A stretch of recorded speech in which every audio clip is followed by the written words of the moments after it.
So today I'm going to show you how to make a wonderful, wonderful, rough, rustic, homemade mustard using hops.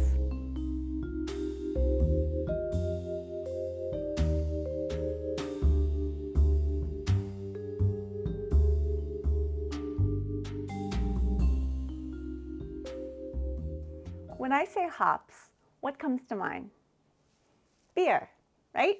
In this case, this is a Total Domination IPA. IPAs are known for being hoppy, but hops aren't just an ingredient for brewing beer. They're a powerhouse, a medicinal powerhouse that we can incorporate into our cooking on a daily basis. Living in Oregon, I have the pleasure of growing them in my garden. Here they grow like weeds because, well, they are weeds. And like many weeds, they're super nutritious and good for us. Traditionally, hops have been used to quell anxiety and to help people sleep better.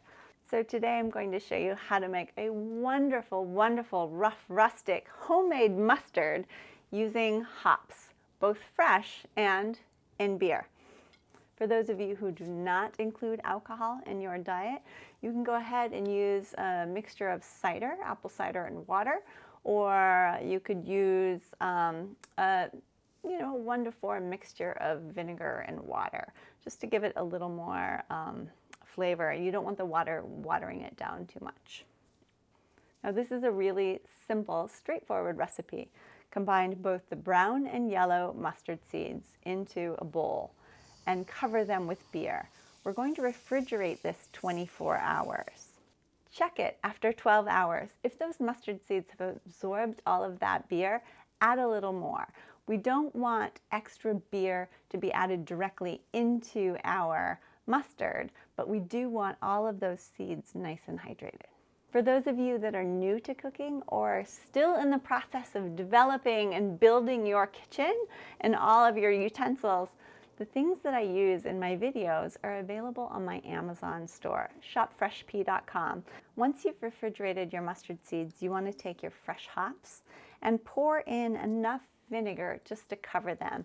We're going to use a half a cup of this hop-infused vinegar. Let that sit overnight. The following day, we're going to combine all of our ingredients. That's our brown sugar, our salt, our pepper, 2 cloves of garlic, and a half a cup of our hop-infused vinegar.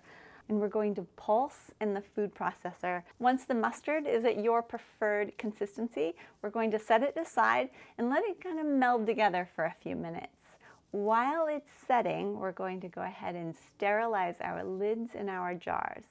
Now this recipe will fill 3 half-pint jars or 1 bigger jar. And although it's not shelf stable, it will hold in your refrigerator for months, maybe indefinitely, I don't know. I've had mustard in there that lasted a couple years, so it lasts a very, very long time. And another benefit of hops is they have preservative qualities just naturally in the plant.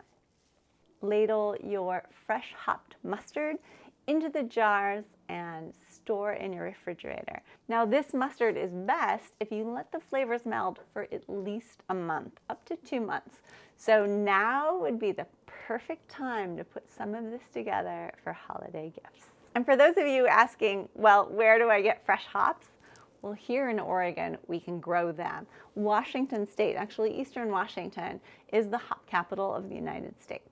So they grow really well in the Pacific Northwest. I'm not certain how their heat tolerance is for those of you like in the Southwest or even in New England, but they grow like weeds here. That probably doesn't help you right now since we are at the prime harvest season for hops. So I would suggest calling around to your local brewers and asking them if you can get some hops. If you can't get fresh hops, you can definitely mail order or maybe buy just like an ounce or 2 of fresh hops from your local brewery.